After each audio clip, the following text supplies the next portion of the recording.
Olá, sou a professora Leilsa e vamos dar início a mais um estudo da nossa lição bíblica dominical, que será comentada neste domingo, dia 27 de julho de 2025. O assunto desta lição é a Igreja cheia do Espírito Santo. Nesta lição será abordado a pneumatologia, que é a doutrina do Espírito Santo. Nesta lição é abordada algumas características de uma igreja que é cheia do Espírito Santo, as quais devem ser copiadas. Além disso, também vai destacar o que acontece com uma igreja que nela é manifesta o poder de Deus. Então vamos dar início ao primeiro ponto da nossa lição bíblica dominical, onde no primeiro ponto vai ser destacado sobre a igreja perseverante. Uma igreja que ela é perseverante, ela é uma igreja onde é mencionada no primeiro item da nossa lição, onde diz que a igreja perseverante é a igreja que suporta sofrimento. No segundo item do primeiro ponto da nossa lição, vai mencionar, vai destacar sobre a igreja que é perseverante, é uma igreja que não negocia os seus valores.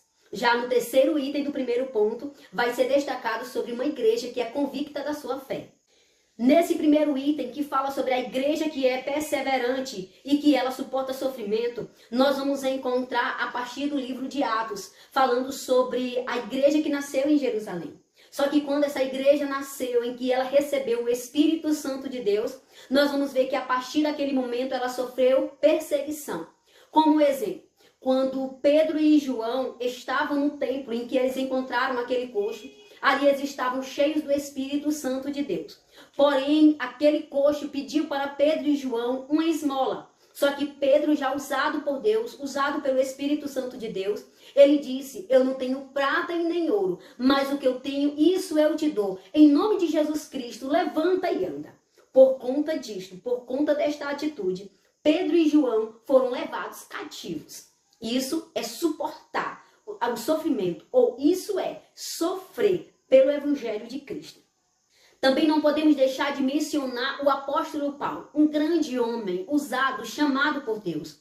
Um homem que era usado pelo Espírito Santo para pregar o Evangelho. E através da pregação do apóstolo Paulo, muitas vidas aceitaram a Cristo como o único Salvador da sua vida. Paulo foi um homem que sofreu pelo Evangelho de Cristo. Ele sofreu tanto que no final da sua carreira, no final da sua caminhada, ele disse: combati o bom combate, acabei a carreira e guardei a fé. Já no segundo item da nossa lição bíblica dominical do primeiro ponto, nós vamos ver que na nossa lição é destacado que um crente que ele é perseverante, uma igreja que é perseverante, ela não negocia os seus valores. Quando nós lemos essa lição que nós vamos meditar, nós vamos ver que a negociação de valores que o crente não tem que fazer é o dom de Deus. O dom que Deus nos deu. O dom de louvar, o dom de pregar a sua palavra, o dom de orar e o enfermo ser curado, o dom de evangelizar para que vidas possam confessar Cristo como Salvador. Este dom, a igreja não pode negociar com o mundo, porque ele é um dom dado por Deus. Uma igreja que é perseverante, ela não negocia o seu dom, ela não negocia os seus valores. Já no terceiro item do primeiro ponto desta lição, nós vamos ver que é destacado que a igreja que é perseverante, ela é convicta de sua fé. Ser convicta de sua fé é em meio à perseguição, é em meio às adversidades, é em meio ao sofrimento, é em meio à dor. Mesmo assim, ela não nega a fé que tem em Cristo Jesus, o nosso Salvador. Essa é uma igreja que ela é perseverante e também uma igreja que é convicta. É uma igreja que é convicta de sua fé. Passando então para o segundo ponto da nossa lição bíblica dominical, nós vamos ver que a nossa lição vai destacar no segundo ponto sobre uma igreja que ora com poder. No primeiro item desta lição, do segundo ponto, nós vamos ver que o primeiro item vai destacar uma igreja que ora com poder, também é uma igreja que ora com propósito.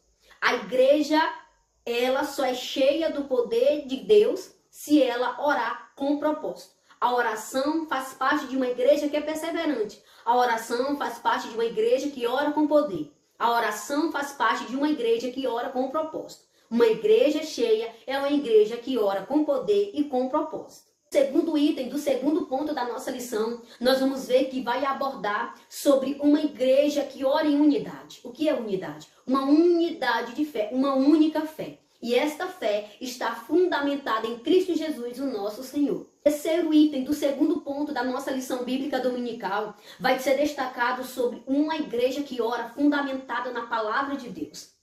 Quando nós lemos algo como isso, uma igreja que ora fundamentada na palavra, nós vamos observar que a oração do crente, a oração da igreja, ela não pode ser uma oração que ela é egocêntrica. Só é para crescer o ego do homem. Não, ela tem que ser cristocêntrica. A oração tem que colocar Cristo no centro. É pedindo as bênçãos do céu, mas colocando Cristo como centro das nossas orações. Adorando a Ele, exaltando a Ele e bendizendo a Ele como nosso Salvador. Passando para o terceiro ponto da nossa lição bíblica dominical. Nós vamos ver que o terceiro ponto vai abordar uma igreja que é ousada no seu testemunho. É muito interessante esse tema. Uma igreja que é ousada no seu testemunho. Quando nós vemos um tema como esse que nós vamos meditar, nós vamos encontrar em diversas leituras, em diversos estudos, que uma igreja que ela é ousada no seu testemunho é a igreja que enfrenta as afrontas do inimigo contra o evangelho de Cristo. Se o inimigo quer barrar, mas nós continuamos pregando. Uma igreja que ela é ousada, ela é uma igreja que usa os dons espirituais que Deus deu para evangelizar, para que vidas possam ser tiradas da escravidão do pecado e vir para a luz, que é Jesus Cristo. Uma igreja que é ousada, ela ora com poder e o enfermo é curado. Então, no terceiro ponto da nossa lição, nós vamos ver que aborda sobre a igreja que é ousada no seu testemunho. Sejamos ousados na pregação, em expor a palavra de Deus. Sejamos ousados quando usarmos os dons que Deus nos deu. Sejamos ousados para enfrentar as afrontas do inimigo contra a pregação da palavra de Deus, contra o evangelho, que é a única verdade para o homem, que é as boas novas de salvação para o homem. Concluímos aqui um pouco do nosso resumo sobre a nossa lição bíblica dominical deste domingo. Peça sua ajuda, curte, compartilha, esteja sempre conosco aqui e escreva aí algum tema que você quer que a gente possa abordar aqui, que eu estarei abordando para você. Tchau!